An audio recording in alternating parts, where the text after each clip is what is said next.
We have over 100 people. Yeah, we're recording today, folks, and we may also have media on the call.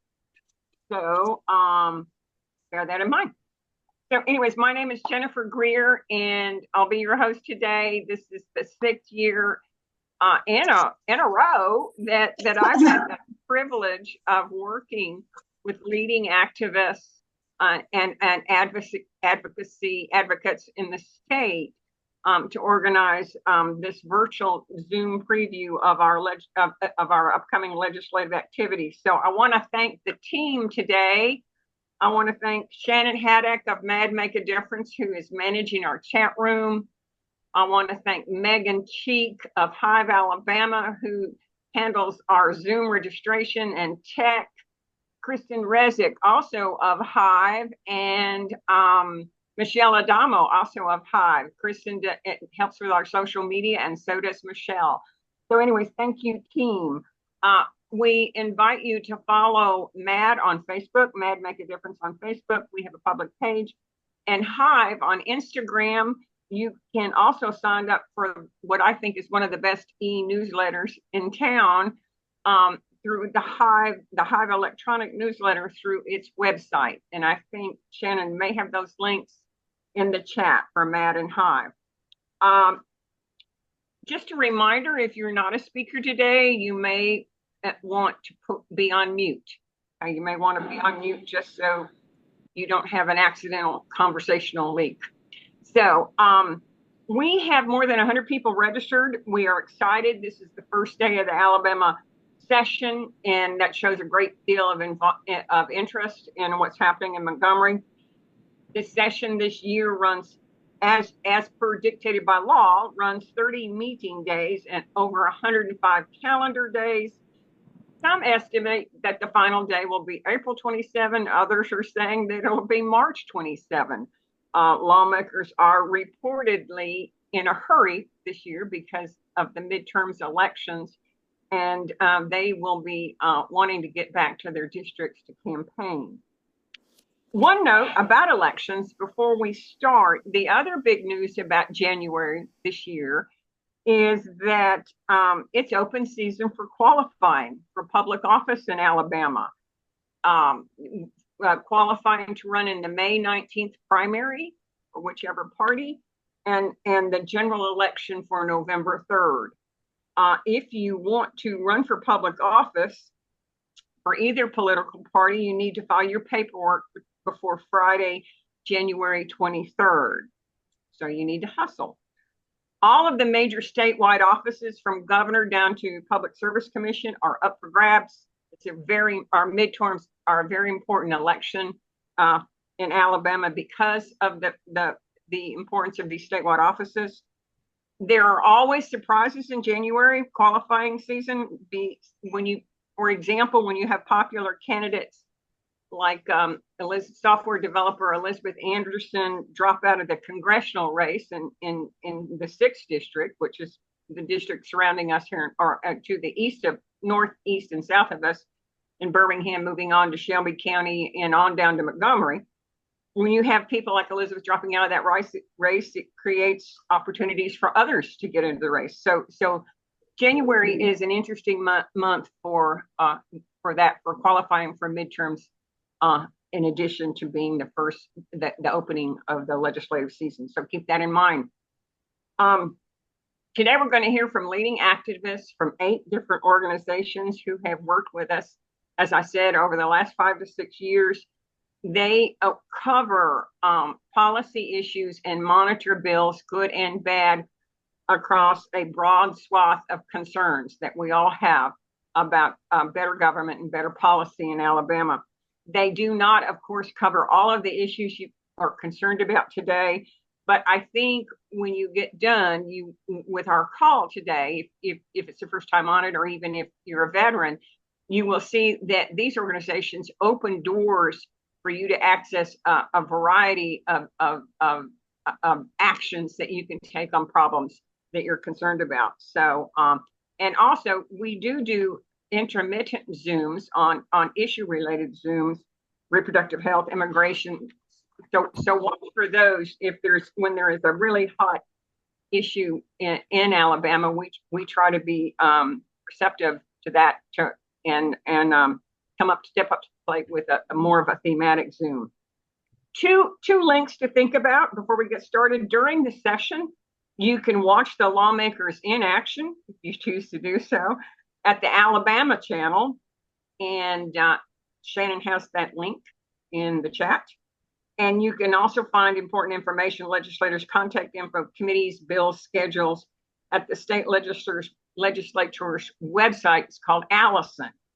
And that chat is also, that link is also in the chat. And we will send out these links in our follow-up email from today.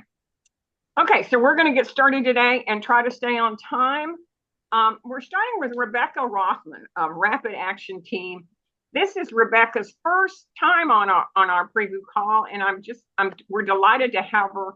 She jumped in last year, I think it was, with a rapid action response on not only what was going on in Washington, but also what's going on in Houston, which is over in the. You may Wayne Rogers. It may be you that I'm hearing. I can't tell, but you may want to mute yourself. So, anyways, Rebecca leads a fantastic effort on rapid response in terms of calling. It's kind of like the 5 calls effort nationally, but it's for folks here in Alabama, and many of you may be part of this effort. And what we're trying to do today is to work more closely with Rebecca and her rapid action team, and communicate the bills that are talked about today.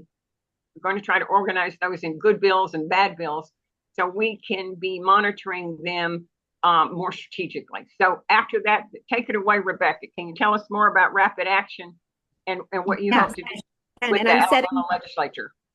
I am setting my timer so I can keep track. You want me to keep it to about 5 minutes, right? If you can, and then we can come back to you if you have something urgent at the end.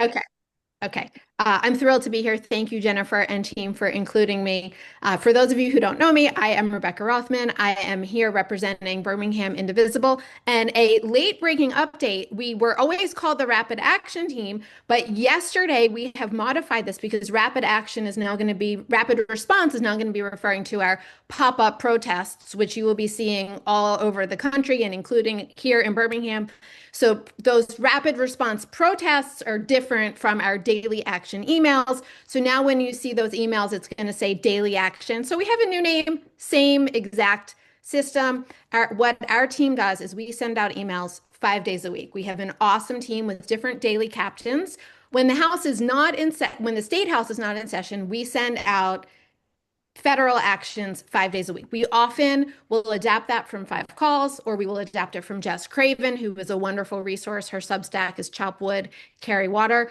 But the reason we send our daily email is so that in a concerted effort, we may all be calling our representatives about one issue, and they are hearing from us over and over and over again in one day, defund ICE, or extend the ACA tax credits, or we want you to be calling about whatever you are upset about that day. The important thing is that they all hear from us every single day. So I'm going to give you some specifics on how to do this. This may be old news to some of you. If you already know everything I am telling you, that is fantastic. But bear with me. I'm going to try to make this quick because I'm always surprised at how often I need the reminder to make these calls. So I know that it's a great pep talk for all of us to get newly fired up about why we need to be calling the people who we elected, or we may not have elected them, but they represent us in Washington and they need to hear from us. So when 1 or 10 of us call our senators daily, it feels like they can ignore us. But when 1,000 of us are calling every single day, they can't pretend that they don't see us or hear us. And our members of Congress and their staff, they work for us. So we are simply making them do their jobs. And this is not a normal situation. And when I say this, you know what I am talking about. I'm talking about everything from the past year up until including today. It is not normal. And they really need to hear a not normal amount of pushback from their constituents. Some of our congressional staffers have told me, and this is already from a couple of months ago, hopefully it's more now, But some of our local offices in Birmingham are getting maybe 20 calls a day. I mean, come on. We want to find out if 300 calls a day to each office, and when I say each, I mean, for example, Terry Sewell's Birmingham office, her Tuscaloosa office, her Selma office. Do you think that 300 calls a day they would notice? Of course they would. That would be a huge uptick of the number of constituents that they're hearing from. And that's not hard to do. We know there are 300 people in the state of Alabama who are unhappy with what is going on in Washington. So we just need to use and harness the power that we already have. Each of us only has a very small amount of what we can do. I mean, I'm sitting here reading what is happening in Minneapolis today, and I am devastated. And I think, what can I do? Literally, the only thing I can do other than go protest in the street, which we will continue that option. But all I can do right here from my kitchen is to call Terry Sewell's office, Tommy Tuberville's office, and Katie Britt's office. I also call Gary Palmer's office. And I tell them what I think, and I do it every single day. And in addition to speaking with a staffer, it would be really lovely if they came into dozens of voicemails waiting for them every single morning, because every single office in DC and locally, they should come into full mailboxes every single morning, because we need to be like drops of water on a stone. It may take hundreds of thousands of drops to make an impression, but when we keep at it every single day, we are using the only power that we have right now. So I want to give you some exact parameters of how to make these calls. We are all represented by 2 senators and a member of Congress.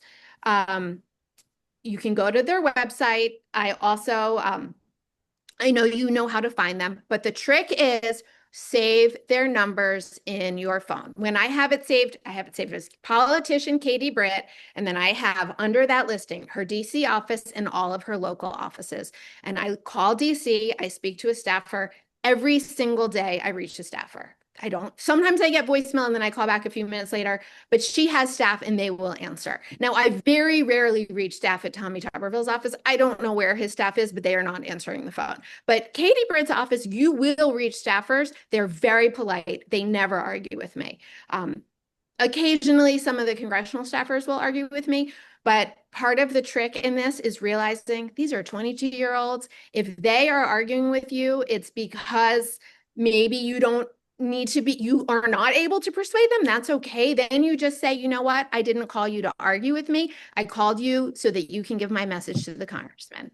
And then that's it. I mean, you can talk to them for 10 seconds. If you are fired up, talk to them for a few minutes. The more they hear from us about any issue, the better. And also, you may think we are never going to change their minds. One, I'd like to point you in the direction of Marjorie Taylor Greene, who we never thought was going to advocate for extending the ACA tax credits, and then who got so, I guess, tired of the whole thing that she left Congress. You never know what is going to happen. We had Republicans vote for the War Powers Resolution. We had Republican Congresspeople just last week vote to extend the ACA tax credits. Now it's our job to convince our senators, both of Katie Britt and Tommy Tuberville, to vote to extend the ACA tax credits.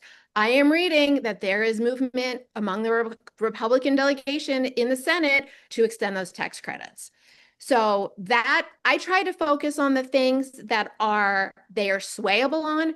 If you call them about guns, they are going to argue with you. If you call them about the Epstein files, they are a lot less likely to argue with you. But the important thing is, on any issue, just keep calling. So I am already past 6 minutes, so I'm not going to do a sample call today, but what I'm going to charge you all with doing is, as soon as this Zoom is over, I want you to save those numbers in your phone, and I want you to call your representative, and I want you to call your senators. I want you to do it today, and then I want you to do it every single day. I know that it's not fun for everybody to talk on the phone, but my 20-year-old son makes these calls every single day, so I know you guys can do it too. A quick note, we are here for the State House session. That's why we are here on this legislative preview today. A dozen calls may not make a difference for Katie Britt's office. I mean, hundreds will. A dozen, maybe not. A dozen calls for our state representatives and our state senators Oh my God, they notice. So we have this amazing opportunity to really make an impact with reaching out to our state legislators. So what we're going to do is our daily action team is now including starting today this week.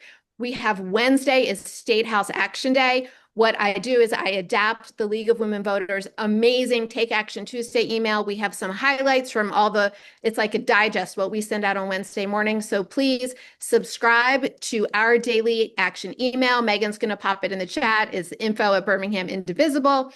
And then once you get that daily email, it will remind you every single day to make the call. And you will also be getting the updates from all of these amazing organizations that we are here with today about specifically what state house and state Senate bills to be following. I'll pop back in later, Jennifer, if you need me to, but I'm over 8 minutes now. So Right. thank you Right. so much. Keep making those calls. Thank you. And we did have a comment in the chat about how the other side is calling. Heritage Fund is calling. Moms for Liberty are calling. So when we don't call, our absence of calls, is loud. And another comment about the importance of calling sympathetic representatives like Terry Sewell. So we will remember that. And I actually want to quickly address about calling Terry Sewell. I call Terry Sewell and Shamari Figures every single day and say, impeach and remove. And they sometimes say to me, we haven't heard enough momentum yet to do that. And I said, well, now you are. So how many people are on this chat right now? Dozens of people in this chat. If every single one of you calls your Democratic representatives today, tomorrow, every day this week and say impeach and remove, they can no longer say that they are not hearing momentum from us about that. Bravo. Thank you. Okay. Our next speaker is Paula Wilson with Moms Demand Action and for Gun Sense. Paula? Thank you, Jennifer. Yeah, and good afternoon to everyone. And Jennifer, thank you to you and your team for the invitation to speak today. Yeah, you may not know me. My name is Dr. Paula Wilson. I am a volunteer for a gun violence prevention organization called Moms Demand Action for Gun Sense in America. My current role is I lead our chapter here in Alabama. And before I go talk about the main topics for today, I just wanted to share some good news. And that is that tomorrow, Everytown for Gun Safety Support Fund will release data from their updated gun law rankings for 2026.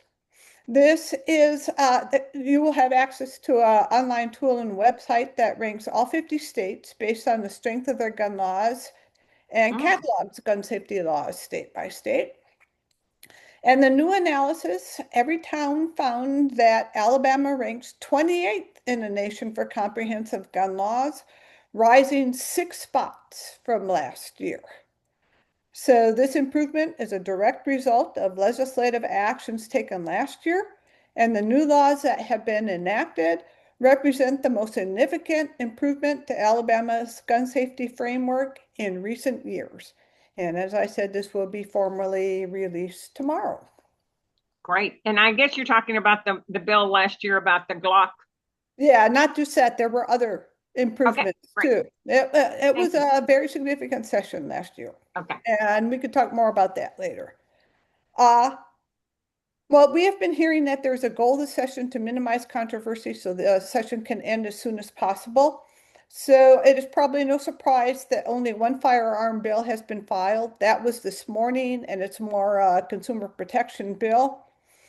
So gun safety legislation is often controversial, so it may be that firearm bills take a back seat this year. We will be monitoring to see. However, we are looking to do legislative work related to governance of our new law banning Glock switches, watching for bills to be filed, and obtaining funding for community violence intervention programs. We need not have time to talk about our work about related to the governance of the new Glock switch law. We'll see if we have time later. But what we will be working on with lawmakers this year is to ensure sustained and targeted funding for hospital violence intervention programs. Ultimately, we would like to get $1 million in the state budget, and we are focusing on 2 existing programs that are operating in Birmingham and Mobile. The Mobile program is new. Birmingham's has been operating for a couple of years, and it has proven to be very effective. So hospital violence intervention programs involve trained violence intervention professionals working with gun violence patients while they are still in the hospital. These professionals offer them sustainable, life-changing resources so they can leave this lifestyle that resulted in their injury. So these programs are proven effective at breaking the cycle of violence and preventing retaliatory violence. And then we are waiting to see if a child access prevention bill gets filed this year. It has been in the last couple of sessions. Briefly, these bills hold adults accountable if a child gets a hold of an unsecured firearm. We had a tragic incident of that last week. In past years, a child access prevention bill has been filed that would provide a serious penalty to parents or guardians if their child's student brings an unsecured gun to school. So we are watching to see if a similar bill gets filed again this year, and if so, we will work to advance it. Last year, it didn't make it out of committee.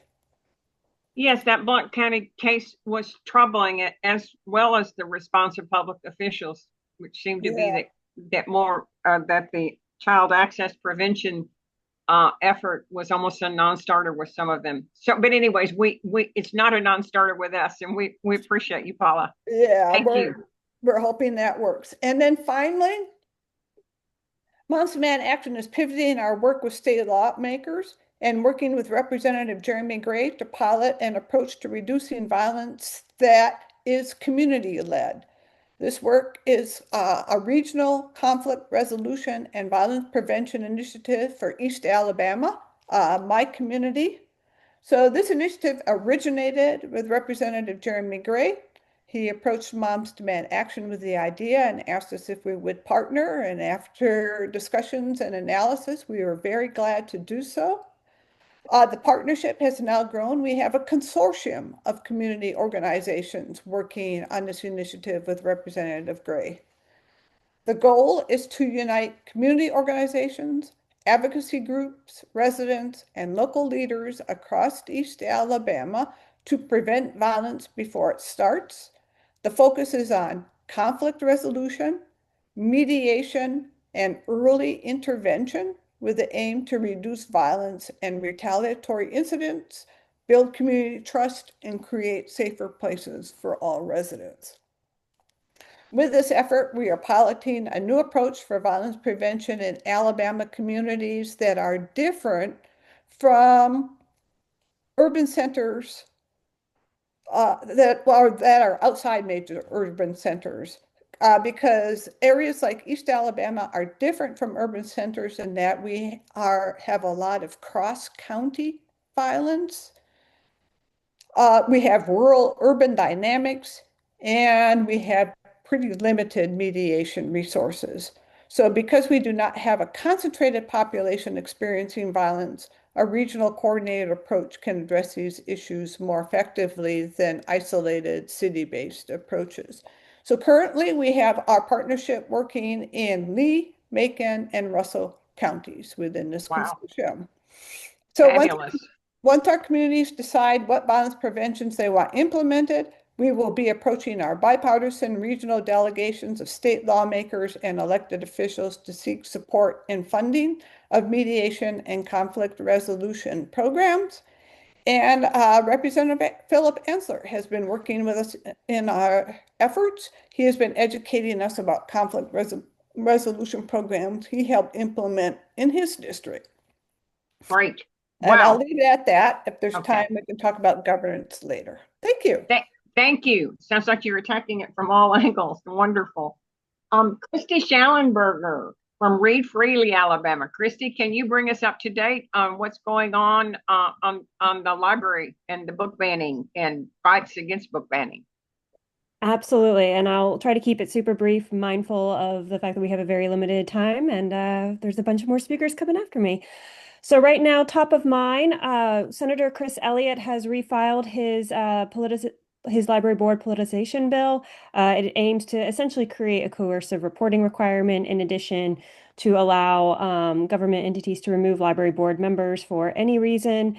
There was an amendment by, I believe, Minority Leader Senator Singleton to add additional reporting requirements to ensure LGBTQ and non-white authors were not censored in the way that has been happening across our public libraries.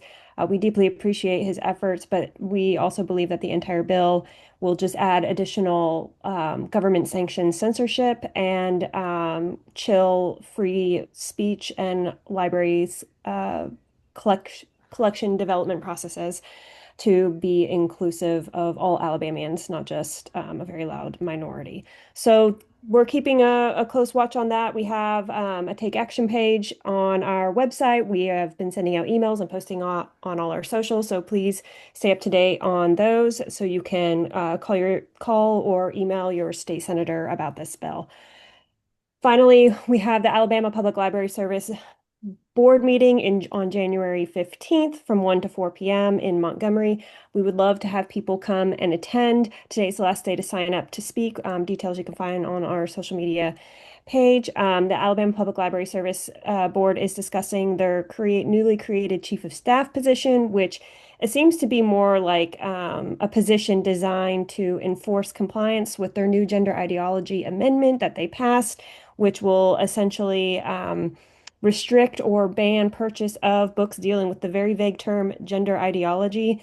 It appears that they're targeting transgender themes and characters in children's section, which can also translate into adult sections as well. But since it is so vaguely worded, and there was an attempt by APLS board member and Moms for Liberty sympathizer Amy Minton to include sexual identity, which we think was her version of sexual orientation, we expect them to continue to take steps to censor our public libraries and remove any materials that they deem inappropriate, using vague terms like sexually explicit, critical race theory. We have seen that attempt as well. We also expect Fair Hope funding to be up for debate.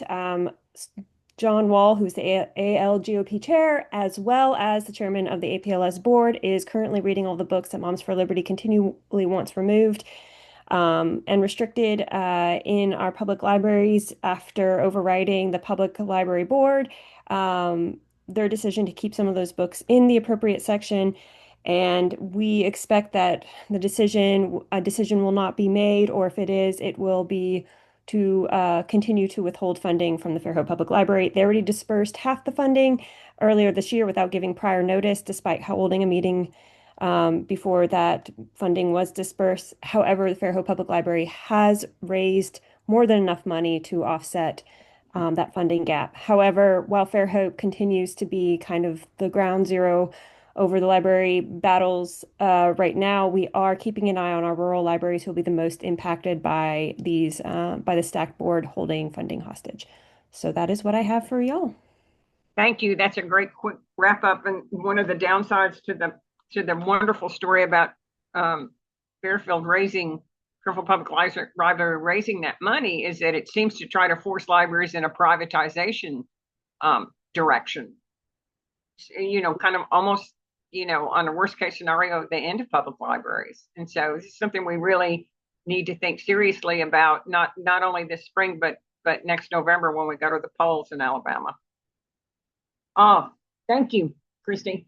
Next speaker, Kim Bailey, Legal Women Voters. Hey, good afternoon. Thank you so much for having me. As you can imagine, our priorities are around voting.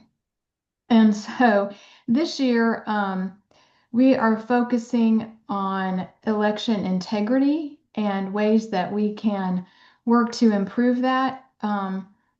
So that is not to say that our elections are not secure. We do not want to confuse that. We fully believe elections are secure. But you cannot have election integrity when thousands of voters are disenfranchised, because Alabama lags in voting accessibility. So that is the driving force both behind the 4 priorities that we selected this year. First is early in-person voting. Alabama is one of only 3 states that does not have early voting of any kind. And so we really feel like that is instrumental in integrity. That is very important to have for election integrity. If you can't get there on one day out of the year, then you're out of luck, and that is so unfortunate. So the remaining 3 priorities that we have are around absentee ballots, which is very complicated and prone to error. So currently, HB 45 has been filed by Representative Clark, and that will allow disabled voters to designate someone to deliver their absentee ballot application for them. Currently, that you can't even drop it in the mail for someone. Even if a disabled person is bedbound, they cannot designate anyone to deliver their absentee ballot application, thus disenfranchising them and preventing them from the right to vote. So we feel like that is just a really important bill, and we hope to push that forward and at least get it on a committee agenda this year. That really is our goal, to get these bills on a committee agenda. The other one is absentee ballot affidavit curing, which is a lot to say, but again, these applications and the ballots are very complicated, and it's easy to make an error. Currently in Alabama, you cannot fix those errors. In a lot of states, voters are notified, they can come in and fix it if they've checked the wrong box, not signed it, don't have the right witnesses or something. But we cannot do that. Your ballot is just cast aside, and you don't know that. So the other thing in Alabama is absentee ballot tracking, because you are never assured that your vote has been counted once you turn in your absentee ballot. So we think that that is very important, is some kind of a system. Many states have this where you can log in and track your ballot, know when it's received, know when it's been counted, all of those things. So we do not currently have that capability. So election integrity, that is where we are focused this year, and hope to make some progress in this very short legislative session. I was also going to offer 2 tools for your advocacy toolkit, which have already been mentioned. Thank you so much to everyone for lifting up the Alabama channel, which is the League of Women Voters program that we are so proud of, and offers you the opportunity to watch the live streamed committee meetings, go back and watch past meetings, word search. If you're looking for, something that your representative has said, or you want to search on a specific topic. And the other thing, of course, is our Take Action Tuesday newsletter, the first of which hit inboxes today. So it comes out every Tuesday morning during the session. So you can find links to those. You can sign up for that on our website, lwval.org. Thank Great. you so much. Thank you so much, Kim. You've given us our marching orders. One note from the chat to remind us that the board members for the Alabama Public Library Service are appointed by the governor. We probably already knew that, but many of the issues that we're talking about today, including the library free speech issue, the new governor will have a hand in. Thank you. Next, Jennifer Harris with Alabama Arise. Can you tell us about Arise's priorities, Jennifer, and what bills you are watching? Yes, good afternoon, everyone. I'm Jennifer Harris with Alabama Arise. We work to advance public policies that improve the life of Alabamians who are marginalized by policies. We are a member-led, statewide, nonpartisan organization, so our members do vote on our priorities. And as the health policy advocate there, I have my eyes on a lot of maternal health policies that we are anticipating for this session. We are looking forward to working with Maryland Lands on the right to contraception bill. We want to make sure mothers and families have access to contraceptive. We want to make sure that reproductive health is prioritized for better health outcomes, especially for better maternal health outcomes. We are also watching the doula bill that will increase access for families to have doulas at the hospital, and also for increasing access for doulas to work with mothers in rural areas and to provide them the supports that they need to do so. Again, we know we have better maternal health outcomes in hospitals and in rural areas when doulas are available. There's also a midwife bill, or I believe it's two, that was just filed this week that we'll be keeping our eye on, that supports midwives being able to perform the newborn screening test after a child is born.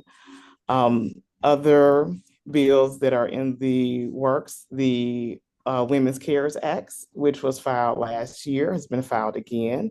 This will allow moms who have been sentenced and who are pregnant to delay their sentencing until after they are 12 weeks postpartum. So they would not have to be in prison when they are pregnant or those first few weeks after they deliver. Also around Arise, we are hoping in our future wins that we can continue our work to remove the last 2% off the state grocery tax. We have been successful in cutting our state grocery tax in half, and we will continue to work on that. We also want to focus efforts on ensuring that no-cost breakfast is available to all eligible Alabama students. So we will continue our work on that by asking for appropriate funding, adequate funding in the state budget to continue ensuring that there's no cost breakfast for Alabama students. On the national level, we do have our eyes on the effect of HR 1, also known as the Big Beautiful Bill, and the changes that that will bring to Alabama. This bill will unfortunately make Medicaid expansion a much more difficult path to navigate by removing incentives that would make it financially feasible. Also, what has been in the news a lot with the removal of the enhanced premium tax credits that expired on December the 31st. There is still work to be done on that, and we will make sure to keep you guys aware of what's going on, and also opportunities to advocate of bringing back those enhanced premium tax credits so that more people are able to maintain their insurance coverage. And then there will also be some changes to SNAP that require the state to pay substantially more in cost sharing administration due to those HR 1 changes as well. So we are monitoring those to be able to advocate for our state to not have to take on that burden so soon. And we will also continue our work with our other areas and priorities as voted on by our members. So I ask you to check out Alabama Rise. You can find us on all social media. You can join our email list, and also feel free to reach out and contact me if you're interested in membership. We have gift memberships that are available. And again, our members do vote on our priorities. And also I invite you to join us on February the 24th at our lobby day in Montgomery if you're able to join us. So that's all I have today, Jennifer. Thank you so much, Jennifer. Especially all of this is important as voted on by your members, but the maternal health is an issue that you have participated in some of our panels. We're particularly interested in that. Alabama has historically been a high-risk state for pregnant women, and it is increasingly, we are making it even more risky. The judges and the lawmakers in Alabama, with all of the restrictions that they are putting on managing a pregnancy, are making it even more risky, which is just incredible. So thank you so much. Our next speaker, Marva Douglas, is with the Alabama Coalition for Transit. Marva, can you bring us up to date on what we might expect from the legislature on any action on transit this year? All right. Getting some funding. I hope you can hear me. I'm going to give We you can. a little background, and then I'll some suggestions. 73 years ago in 1952, the Alabama State Legislature passed Amendment 93 to put all gasoline tax dollars into bridges and highways only. That law is still in effect today. Statewide, students ride yellow school buses, but when they graduate, there is no reliable public transportation available for them to look for jobs, attend local colleges, or even get around their communities because gasoline tax dollars from school buses go only into bridges and highways. We all pay state taxes, but none of it goes toward funding public transportation. None of the state tax dollars we pay go towards streets, roads, or sidewalks, and even though we need them. In 2018, the legislature passed the Alabama Public Transportation Trust Fund bill, but did not provide a funding source for it. In both the 2024 and 2025 legislative sessions, transit funding bills were proposed, but never passed out of committees.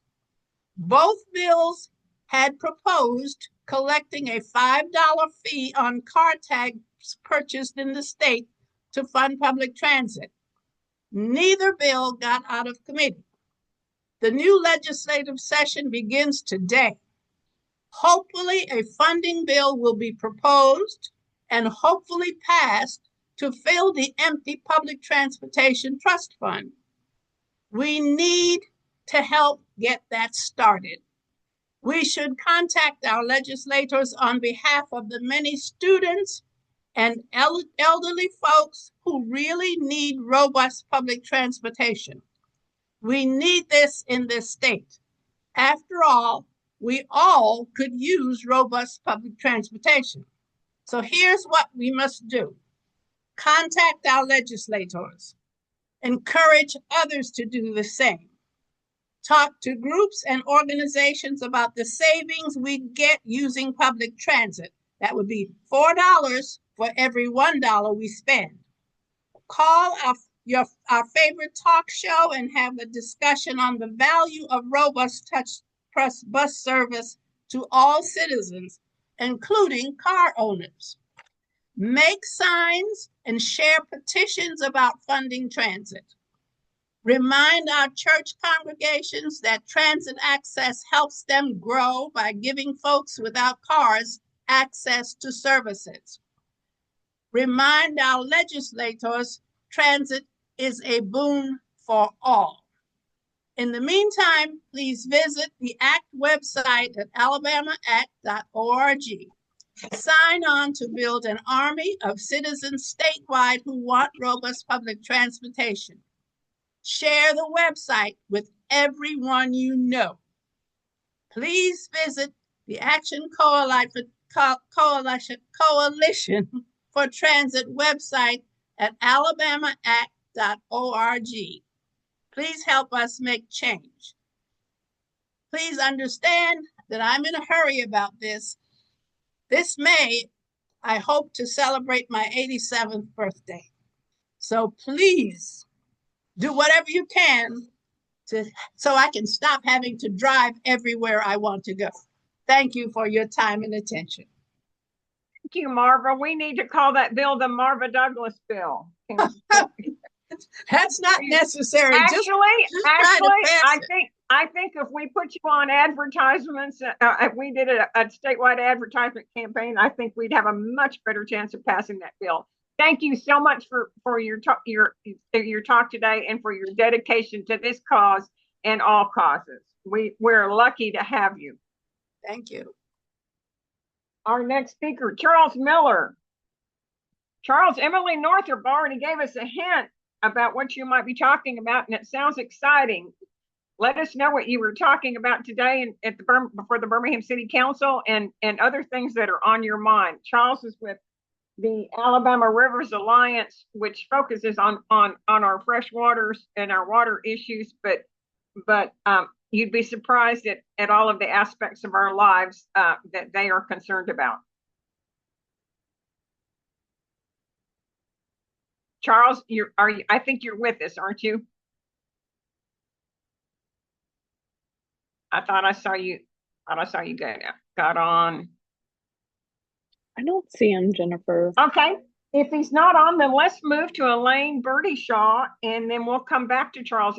But we do know that he was had a prior engagement, so he may have run into some trouble. So, anyways, Elaine is with Alabama Appleseed, working on statewide criminal justice reform. Elaine, can you bring us up to speed on what you're watching in the current session and what we need to be helping you advocate for? Yes. Hi, everyone. I'm Elaine Burdeshaw. I'm Appleseed's Policy and Advocacy Director. The first thing I want to talk about is we recently released a research report called Taking a Life. Up to this point, Appleseed has focused on the sentencing side and in our legal work solely on life without the possibility of parole cases. This report is our first jaunt into life sentences. And so this report covers just generally the impact of life sentences in Alabama. And I will send a link to that report in the chat here in just a minute. But our first legislative priority comes from that report. And essentially what the bill would do is it would end automatic parole revocations when there's been no new conviction. So currently someone can be on parole, typically lifetime parole is what we're talking about. People with certain offenses can be on parole and be doing really well and then get arrested and charged with something, and their parole is automatically revoked, even if they're not actually convicted. So for instance, a judge can drop the charges, but that person still has to be revoked back to prison. So this bill would end that practice. It would change the law. It also would end automatic revocations for technical violations, regardless of someone's underlying offense. And it would do away with the $40 a month parole supervision fee, which we know can create barriers to reentry in the beginning of reentry. And it can also just be an unnecessary burden on people because we know there have been people, which we highlight in the report, who've been on parole for multiple decades, over 40 years in some cases, who've been paying that $40 a month fee unnecessarily. So that's our first priority. That bill has not been filed yet, and I'll make sure to share a way you guys can stay informed about when it is filed. Our second priority is, as many of you probably know, Appleseed is focused on prison conditions since around 2019, when the Department of Justice declared all our prisons for men unconstitutional. We've been working again on prison conditions heavily since then. But hopefully many of you have heard about the new HBO documentary, The Alabama Solution, which highlights the crisis in Alabama prisons. If you haven't seen it, I would encourage you to see it. There have been screenings statewide, free screenings. I know there's 2 in Birmingham today. There's 1 in Tuscaloosa on Thursday. There's another one in Birmingham in the coming weeks. And I believe it's also available for streaming. Yes, but if you don't have a you can stream it subscription. at home. And it's also been shortlisted for an Oscar, correct? That is correct. Yes. So you should see that if you haven't seen it. But again, it's really just shown us that we have so much further to go as it relates to prison conditions. And so another area of focus for us this session is on improving those conditions, creating some sort of oversight and transparency within the Department of Corrections. And again, that is another bill that is still very much, we're having many conversations with legislators about what that needs to look like exactly this session. But I don't think, I've been encouraging people to reach out to your lawmakers about the conditions inside our prisons, the crisis in our prisons, and ask them for oversight of our prisons. It's so necessary and would be a really big step in the right direction for us. So I am going to link our Taking Life report. I'll send it now so you can check that out. And then also we have a prison reform toolkit, which kind of gives an overview of what's been going on in our prisons, what Appleseed has tried to do, what the state has done and not done, and what you can do. I want to highlight that there is a joint prison oversight committee meeting happening here in Montgomery on Wednesday, January the 28th at the State House at 10:30. We are encouraging people to come to that meeting. It is not a public hearing, but it really makes a difference for bodies to be in the room. And so please join us there if you can. And then there was something else. Oh, I saw that somebody is from Baldwin County in the chat. And I wanted to mention that there is a rally in Fairhope this Saturday. And I have the information. It is for a man named Edward Daughtry, who was sentenced to life without parole under the Habitual Felony Offender Act. And he's someone who has served decades and would not be sentenced that way today. So this is a rally put on by some business leaders in the area and also his family members. That is this Saturday from 1 to 3 at Good Samaritan Sanctuary in Fairhope. And Jennifer, I think that is all I have. Oh, I'll drop another Great. PDF in the chat with some resources. Thank you. Thank you. You have given us a lot to work on, and this has been an ongoing problem. And also, not only have we been in violation, I think, of federal standards against cruel and inhumane punishment since the 70s or the 80s. Alabama has a history. Other lawmakers are looking at the opportunity costs of spending billions, even in COVID relief money, on new prisons when our old prisons aren't in compliance with even basic civil and human rights standards. So this is a larger problem than just, the poor and inhumane record that we have on prisons. It's bleeding over into what we would spend on our schools and our healthcare.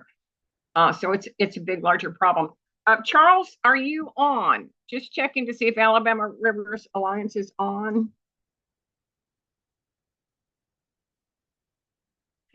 And if not, I just want to make a point, and then we'll open up to see if we've got 7 minutes. But I want to make a point on something that Marva was talking about the public transportation fund, because you listen to Alabama lawmakers, they bemoan the fact that Alabama has a low workforce participation. They say, I think our workforce participation is something like 55 and the national is 65.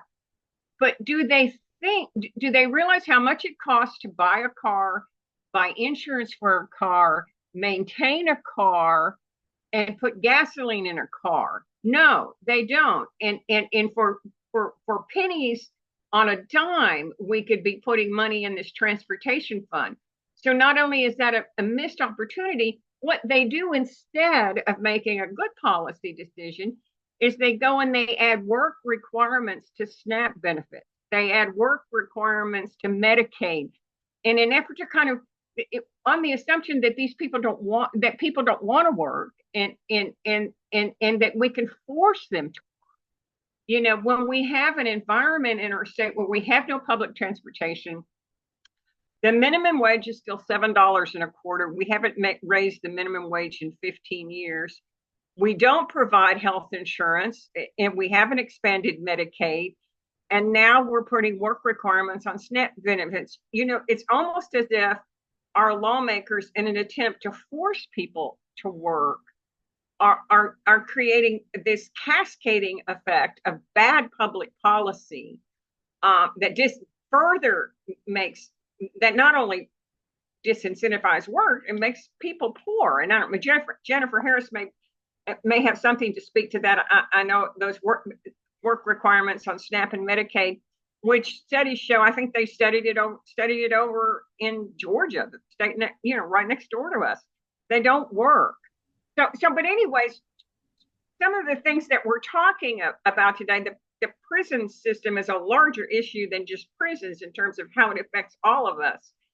And the transportation issue is a larger issue than just transportation. If we have cars, we may not be sympathetic to that issue. But because some of our lawmakers are making bad policy decisions, everybody is suffering and the economy is suffering, and our state becomes poorer and poorer as a whole. Just editorial comment. We have 5 more minutes. Jennifer, you want to add anything to that? And I think Rebecca, you may have said you wanted to come back. Jennifer, do you want to add anything on these work requirements? Can I at least mention the fact that we are killing our young people who are graduating from high school, and not only that, they're not able, in order to get really good scholarships, you have to have volunteer service. Our students in high school have no transportation to go and volunteer anywhere. So they're getting, even when they get scholarships, it's much less, or they could possibly get even bigger scholarships if they had access to transit. I will shut up. Thank you. Thank you. I was just going to say, I think you covered the basis, is that we know many times over that these work requirements and these restrictions just do not work. They just make it harder for people to access the support and resources they need. They also are very costly administratively. So a lot of costs that could be going to those programs like Medicaid, when you have for services, when you have those work requirements. Medicaid is not an employment agency. So that is an increased cost that is not going for medical care when you're trying to administer these types of programs. And Georgia has spent millions and millions of dollars in their not quite Medicaid expansion program that has all these requirements. I mean, we're talking tens of millions of dollars to enroll less than 100,000 people, I believe, over a couple of years, because of just how restrictive, how error prone these issues are. We just know work requirements just do not work. Yeah. Okay. Thank you so much. We're getting lots of positive comments for our speakers in the chat. Thank all of you for being here. Thank the team. We do have one question, Jennifer. Sure. Go. It's from Dahlia. And this may be something that we'll have to follow up on. With she asked about Stephanie Butler, if there's any, or about bills negatively impacting separation of church and state. Do we even have time? I'm like, but okay. I don't know if that's something we can touch on. Let's see. I think Kim Bailey is with the league. Is anybody monitoring church and state? Rebecca Rothman, maybe. Kim Bailey, maybe. Yeah, Stephanie. Stephanie is a league member, but not that's not what we discussed. So Stephanie Butler is monitoring that, and she's on the call. Oh, I'm sorry. Stephanie, can you speak up? Thank you, Dahlia. Hey, y'all. I'll be quick. How's everybody? So there's 4 bills that typically come up in the Alabama legislature concerning religious liberty. Release for religious instruction to let kids out of school to go to faith-based learning, 10 Commandments being posted in our schools, school prayer, requiring school prayer, and one that has not come up yet this session, but I'm sure will, is chaplains in our schools. I won't keep everybody because I know we were trying to keep this meeting to an hour. But if you would like more information about it, please email me at my personal email, sfbutler33@gmail. And I send out emails all throughout the state legislative session. I am happy to add you to that list. And really the only call to action right now is if you know any teachers, which I know you do, if you know any school administrators, or if you know any school board members, whether they're local or state or county, whatever it is, reach out to them, let them know that this stuff is coming, because their professional associations are really great advocates for this stuff when they are on board. They are powerful. So make sure they are talking to their professional associations and saying, we want you to stand against this stuff. I'll drop my email in the chat. Thank you, Dahlia, and thank you, Stephanie. And I think this is one area where we have had success at calling and beating back bills, if memory serves me. And I also remember getting my very, very arch conservative state representative on the phone one day and explaining to him how many different faiths there were in Alabama, and even how within the Christian faith in Alabama there is a variety of theological differences, and most people of faith do not want anybody instructing their children in somebody else's faith. And yeah, I think if you want to, for a change, feel like you're winning, we have beat all 4 of these bills 2 years in a row. Good. 2 years in a row, we have beat them back. So we just need to stay on top of this, because this is not about religious liberty. These bills may come under the guise of religious liberty, but if you understand the First Amendment, they actually do just the opposite. They are geared toward creating a state religion. Rebecca, I'll let you have the last word. Okay, make those calls. Call your federal elected House representatives and senators. It is harder to reach your state representatives on the telephone in Montgomery. So for them, definitely try, leave those voicemails, but also email them, reach them however you can. Any way you can reach them is the best way you can reach them. With Gary Palmer, Katie Britt, etc.